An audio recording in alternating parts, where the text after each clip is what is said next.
Marlène et Jean-Claude sommes très heureux de te présenter une émission très spéciale afin de comprendre les faits d'actualité. Merci pour ta fidélité. C'est toujours avec joie que je te retrouve afin de continuer ce thème fort intéressant sur la dîme. Il nous reste encore quelques études, pas beaucoup, on va dire approximativement 3 pour terminer cette série. Aujourd'hui, nous verrons donner l'heure. La référence biblique, c'est toujours dans le livre de Luc, chapitre 9. Luc 9. Et nous lirons les versets 10 à 17. Luc, chapitre 9, les versets 10 à 17. Tu as trouvé? Nous voyons donner l'heure. Juste avant d'aborder le thème, recherchons la présence de Dieu. Notre Dieu, notre Père, merci pour ton amour, car tu as envoyé Jésus sur la croix. Il est venu avec son accord afin que quiconque croit en lui, il se laisse diriger par le Saint-Esprit, un jour obtienne la vie éternelle. Merci Seigneur pour cette grâce. Alors que nous nous apprêtons à lire la parole, merci de nous conduire dans toute la vérité et que nous puissions bien comprendre quel est notre devoir en tant que croyants. Nous t'en prions au nom de Jésus et pour ta gloire éternelle. Amen. Nous avons vu que Jésus a donné une mission à ses disciples, aller proclamer la parole. Au livre de Matthieu, chapitre 28, à partir du verset 18, tu peux écrire ça dans le cahier. Matthieu 28, à partir du verset 18, déclare: Jésus s'étant approché d'eux, leur parla ainsi. Tout pouvoir m'a été donné dans le ciel et sur la terre. Allez, faites de toutes les nations des disciples, les baptisant au nom du Père, du Fils et du Saint-Esprit, et enseignez-leur à observer tout ce que je vous ai prescrit. La mission des disciples devenus apôtres ne se limitait pas à aller prêcher l'évangile, chasser les démons, faire des miracles. Ils devaient aussi permettre à celles et ceux qui ont compris l'évangile d'accepter Jésus comme sauveur personnel et d'être baptisés.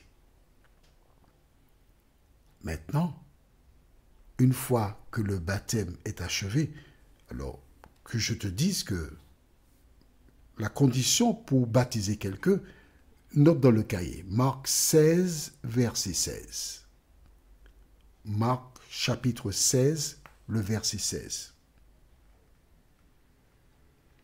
Marc 16, le verset 16, déclare: Celui qui croira et qui sera baptisé sera sauvé. La condition fondamentale, indispensable pour baptiser quelqu'un, elle doit commencer par croire. Et une fois qu'elle croit, qu'elle a accepté Jésus comme sauveur personnel, elle est baptisée.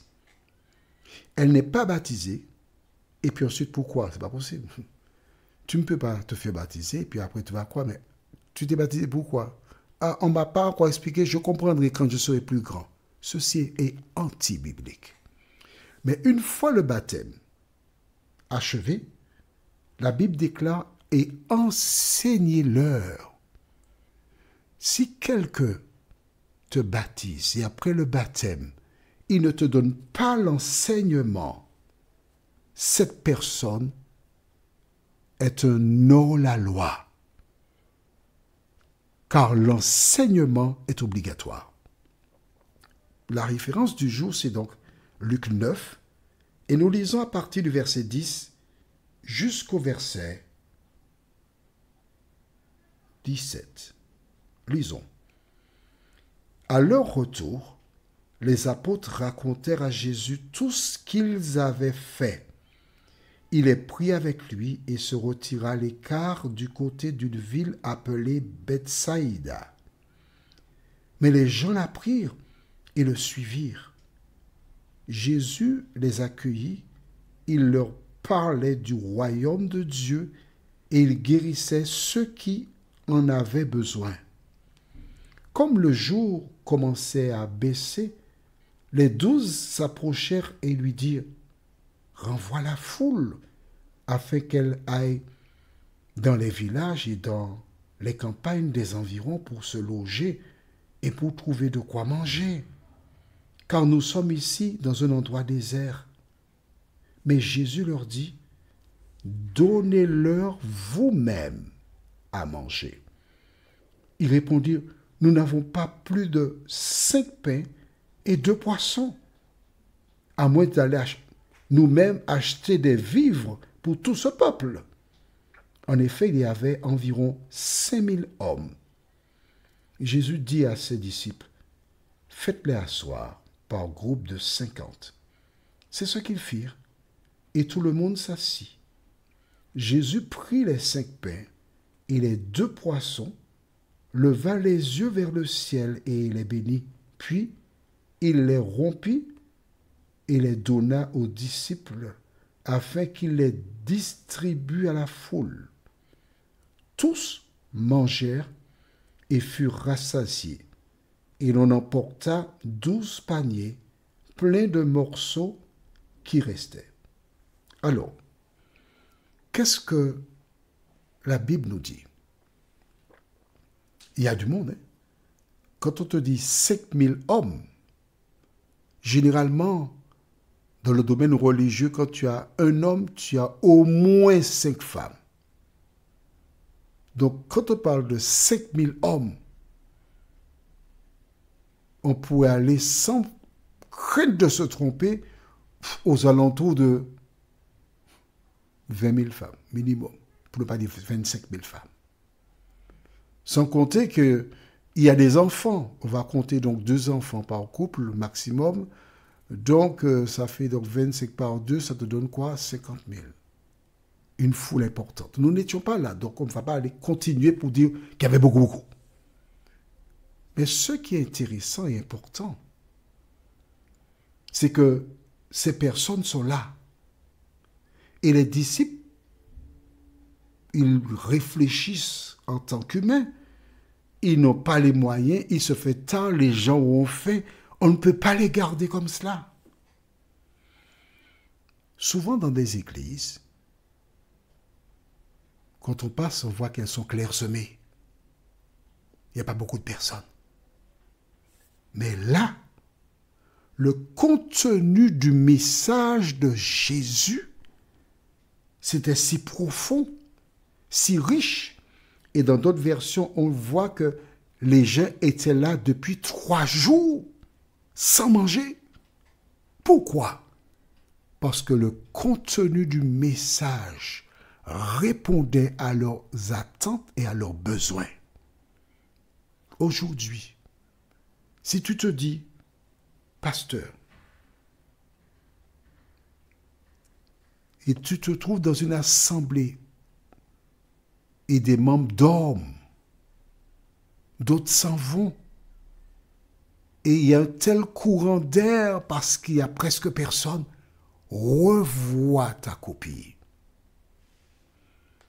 Car si ce que tu dis et fais répond aux besoins du peuple, les gens seront là en grand nombre. Tu as peut-être pensé que Dieu t'a appelé pour ce ministère, mais c'est à leurs fruits que vous les reconnaîtrez. Tu réalises que ce n'est pas exactement ce que tu avais pensé. Il n'est pas trop tard. Il vaut mieux être un bon, simple membre que d'être un individu qui décourage et détourne des gens du chemin du salut. Jésus dit, donnez-leur vous-même à manger. Qu'est-ce que cela veut dire? Quand dans une communauté, tu as des jeunes qui vont aux examens, tu dois être en mesure non seulement de prier pour eux et leur dire je prie pour toi, mais te rendre chez ce jeune et voir, évaluer qu'est-ce que tu as comme difficulté. Et encourager que d'autres jeunes qui ont les aptitudes puissent entraider les autres afin qu'ils réussissent. Vois-tu, en tant que berger, ton souhait, ton devoir, c'est que tous les élèves qui sont dans ton église soient aidés, épaulés, afin qu'ils réussissent aux examens. Il y a un membre d'église qui ne travaille pas, il a une famille. Il passe voir le service de bienfaisance pour qu'on puisse l'aider. On lui donne de la nourriture. Ton devoir en tant que berger, c'est de rencontrer cette personne, connaître ses aptitudes et lui dire, bien, que ferons-nous, que pouvons-nous faire pour que nous puissions trouver un travail? Son fardeau, c'est ton fardeau. Parce que Jésus t'a dit, donnez-leur vous-même à manger. Tu dois être en mesure de te lever, aller le voir, l'encourager, le booster, prier avec lui et lui dire, bon, où veux-tu qu'on aille? Je t'accompagne. Et pendant que tu vas exposer ta demande, je vais prier pour toi. Tu dois accompagner cette personne. Les membres qui se trouvent dans ta communauté, qui ont perdu la foi, ton devoir consiste à aller les voir, prier avec eux, les encourager, leur donner la main. Trop souvent, des personnes interviennent lors de funérailles et ne connaissent même pas cette personne, ce membre de son église qui est décédé. Tu devrais connaître son chant préféré, son psaume ou texte biblique préféré. Tu n'es pas là en visioconférence. Le berger, il accompagne les brebis. Il se tient à côté d'eux. Non pas pour leur faire perdre la foi, mais gagner la foi en Jésus-Christ. La question que je pose à toi qui m'écoutes, toi qui lis la parole, toi qui découvres que Jésus déclare « Donnez-leur vous-même à manger », es-tu nourri? C'est vrai que tu dois faire un travail personnel en tant que membre. Tu dois prendre la Bible, la lire et chercher à la mettre en pratique. Tu ne dois pas faire appel à un berger, un pasteur comme si tu appelles les pompiers. Quel que soit le problème, je vais appeler le pasteur. Non. Le pasteur, ton pasteur, le premier pasteur pour toi, c'est Jésus de Nazareth. Alors, au lieu d'appeler un homme, appelle Jésus. Prends la Bible, lis et demande à Jésus de t'apporter la lumière. Demande à Jésus de t'aider. Si tu es sincère, si tu le cherches de tout ton cœur, il se laissera trouver. Donnez-leur vous-même à manger. Quand Jésus rencontra Pierre, il lui dit, « Paie mes agneaux. » Si tu sais que tu ne peux pas le faire, il n'y a pas de gêne, tu démissionnes. Car vois-tu, chaque week-end, Quand des personnes viennent dans l'église dont tu as la responsabilité, c'est peut-être pour la dernière fois qu'elle entend un chant, un message. Tu n'as aucune garantie que tu la reverras le week-end prochain. Elle est entrée bélier et elle ressort en agneau naissant.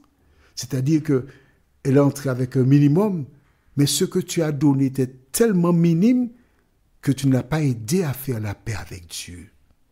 Tu ne l'as pas aidé à prendre conscience qu'il ou elle sont mortels et qu'à tout moment ils peuvent mourir. Mais dans quelles conditions ces personnes meurent-elles? Sais-tu que, en tant que berger ou pasteur, ce que tu veux, tu auras des comptes à rendre à Dieu? Il n'est pas facile pour un humain de s'organiser pour le salut. Mais quand tu te charges de la vie de dizaines, voire centaines de personnes, et si ton ministère n'est pas conforme à la volonté de Dieu, ces personnes seront perdues, mais toi aussi. Alors réfléchis, prions, notre Seigneur et notre Dieu. Beaucoup de personnes qui s'autoproclament pasteurs oublient que tu as donné un ordre aux disciples. Donnez-leur vous-même à manger. Alors tu étais présent, tu as fait le miracle. Mais en dehors de cela et après ton départ, les disciples devaient venir en aide à celles et ceux qui étaient en difficulté. Merci pour la parole. Merci de nous entendre. Merci de nous aider à prendre conscience de l'importance d'un berger, nous t'en prions. Au nom de Jésus, pour ta gloire éternelle. Amen. Que l'Éternel continue de te faire du bien. Que tu passes du temps à lire la parole et la mettre en pratique. Sur ce, il me tarde de te retrouver. Nous sommes parvenus au terme de notre réflexion. Si d'aventure tu as une question, il te suffit d'envoyer un message par le biais de WhatsApp au numéro suivant, plus 596 696 88 93 93. Et alors Jean-Claude, moi, je me ferai un réel plaisir de répondre à ta question.